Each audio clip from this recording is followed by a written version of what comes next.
نحمده ونصلي على رسوله الكريم اما بعد فاعوذ بالله من الشيطان الرجيم بسم الله الرحمن الرحيم الحمد لله عدد ما خلق الحمد لله ملء ما خلق الحمد لله عدد ما في السماوات وما في الأرض الحمد لله عدد ما أحصى كتابه الحمد لله على ما أحصى كتابه والحمد لله عدد كل شيء والحمد لله ملء كل شيء رب اشرح لي صدري ويسر لي أمري واحلل عقدة من لساني يفقهوا قولي رب زدني علما۔ تمام قسم کی تعریفیں، تمام قسم کی حمد اللہ رب العزت کے لیے ہیں، جس کی نعمت کے ساتھ نیک کام تکمیل پاتے ہیں۔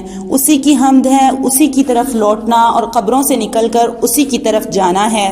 اللہ سبحانہ و تعالی ہم سب کو آخرت کی فکر لگا دیں اور ہمیں اپنا ہر کام صرف اپنی ذات کے لیے کرنے کی توفیق عطا فرمائیں۔ ہم اپنی ان کوششوں کا بدلہ دنیا میں دنیا والوں سے نہ چاہیں، دنیا والوں سے نہ مانگیں، بلکہ آخرت کے لیے ذخیرہ کریں۔ قرآن مجید میں سورہ شورى میں اللہ رب العزت فرماتے ہیں من کان یرید حرث الآخرة نزد له فی حرثه ومن کان یرید حرث الدنیا نؤتہ منها وما له فی الآخرة من نصیب۔ فرمایا جو کوئی آخرت کی کھیتی چاہتا ہے تو ہم اس کے لیے اس کھیتی میں اضافہ کر دیتے ہیں، اور جو کوئی دنیا کی کھیتی چاہتا ہے تو ہم اسے اس میں سے کچھ دے دیتے ہیں، اور آخرت میں اس کا کچھ حصہ نہیں۔ یعنی اللہ رب العزت اس آیت میں ان دنیا والوں سے مخاطب ہیں، ان لوگوں سے مخاطب ہیں جو صرف دنیا چاہتے ہیں، جو صرف اپنی دنیا کے لیے دعائیں کرتے ہیں۔ تو فرمایا کہ دنیا کی دعائیں کرنے والوں، دنیا چاہنے والوں، تمہارے لیے صرف دنیا ہی ہے۔ اگر دنیا مل گئی تو آخرت میں تمہارے لیے کوئی حصہ نہیں ہوگا۔ ہم سب کو دیکھنا یہ چاہیے کہ ہم سب اپنے اعمال کا، اپنی محنتوں کا، اپنی کوششوں کا نتیجہ کب اور کس سے چاہتے ہیں۔ ہم یہ سب کس کے لیے کرتے ہیں؟ کیا یہ سب آخرت کے لیے ہے؟ میرا مقصد کیا ہے؟ میری نیت کیا ہے؟ یعنی جو کوئی بھی اپنے اعمال کا بدلہ آخرت میں چاہتا ہے تو وہ ہر عمل سنجیدگی کے ساتھ لیتا ہے، وہ اپنے ہر عمل کو صرف اللہ رب العالمین کی ذات کے لیے کرتا ہے، وہ دوسروں کو بھی اس کی دعوت دیتا ہے۔ تو اللہ سبحانہ و تعالیٰ کیا کرتے ہیں؟ اللہ تعالیٰ بھی اس کے لیے اس کی نیکی کا ثواب بڑھا کر ایک نیکی کا 10 گنا کر دیتے ہیں۔ یعنی ایک حرف جب وہ پڑھتا ہے تو اسے اس کی 10 نیکیاں ملتی ہیں، پھر نیت کے حساب سے اس کا اجر بڑھتا چلا جاتا ہے۔ لیکن اسی کے برعکس جو کوئی عمل اس لیے کرے کہ لوگ دیکھ لیں، اس کی تعریف کر دیں، تو پھر اس کے لیے آخرت کے لیے کچھ نہیں ہوگا۔ آخرت کے لیے نہ کوئی اجر و ثواب ہوگا، نہ کوئی بدلہ ہوگا۔ کوئی بھی عمل کریں تو سوچ، نیت، عمل ضرور چیک کریں۔ ہمیشہ ملنے والی آخرت کے لیے عمل کریں، اس عارضی دنیا کے لیے نہیں۔ یہ دنیا تو ایک دن ختم ہو جانے والی ہے، فنا ہو جانے والی ہے۔ Everything is temporary in this world. We will all return to Allah سبحانہ و تعالی۔ ایکچولی انسان فطری طور پر ہی ایسا بنایا گیا ہے کہ وہ ہر وقت کچھ نہ کچھ سوچتا رہتا ہے۔ ہمیں اپنی سوچ کا جائزہ لینا چاہیے، میں کیا سوچتی ہوں، میں کس بات کی خواہش رکھتی ہوں، مجھے سوتے جاگتے کس چیز کی فکر لگی رہتی ہے۔ کیونکہ اگر ہماری فکر آخرت نہیں تو لازماً کوئی نہ کوئی دنیا کی فکر لگی ہوئی ہے۔ یہ دنیا تو ختم ہونے والی ہے، عارضی دنیا ہے، دنیا بہت چھوٹی ہے۔ اللہ رب العزت نے تو اس دنیا کو مچھر کے پر کے برابر قرار دیا۔ تو اپنی سوچوں کا، اپنی فکروں کا محور صرف آخرت کو بنائیں، صرف اللہ رب العزت کی ذات کو بنائیں جو ہمیشہ رہنے والی ہے، قائم رہنے والی ہے، ابدی ہے۔ یقین مانیں اللہ رب العزت آپ کی دنیا بھی سنوار دیں گے، یہ اس کا وعدہ ہے کہ جو آخرت کو اپنی فکر بنائے گا، اپنا کرائٹیریا ہی آخرت کو بنا لے گا، تو دنیا اس کے پاس خود چل کے آئے گی۔ ایسا نہیں ہوگا کہ آخرت کی فکر کی تو دنیا بگڑ گئی۔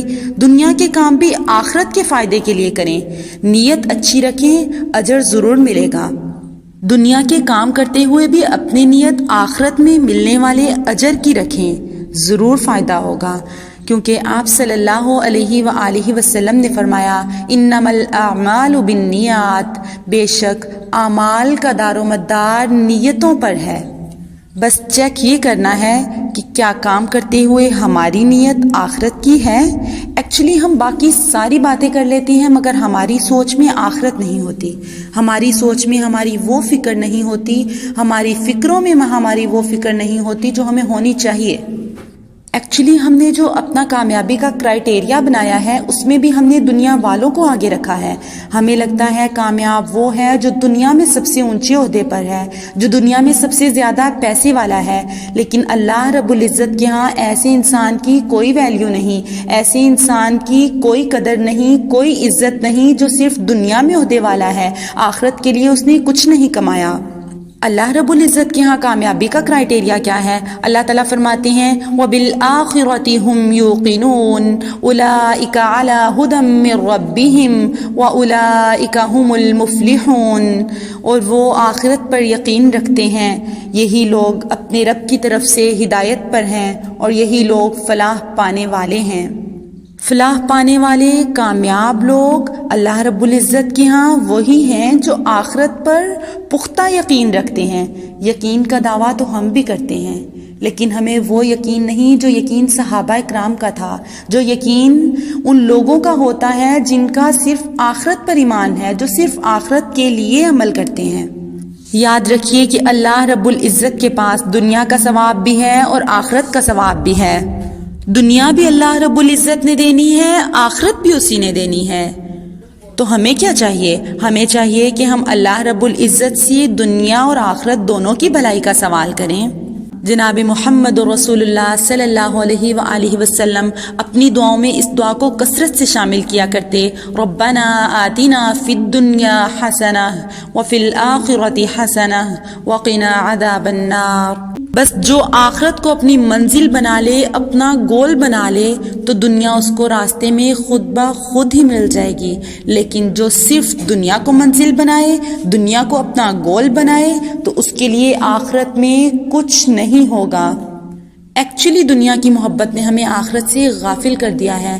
اللہ رب العزت سے دعا ہے کہ اللہ رب العزت ہمارے دلوں میں اس دنیا کی محبت کو ختم کر کے آخرت کی فکر کو ڈال دے، اور اللہ رب العزت ہم سب کا سننا سنانا مبارک کریں، اور اللہ رب العزت ہم سب کو اپنے دین پر مکمل طور پر عمل کرنے کی توفیق عطا فرمائیں۔ وآخر الدعوانا ان الحمد للہ رب العالمین۔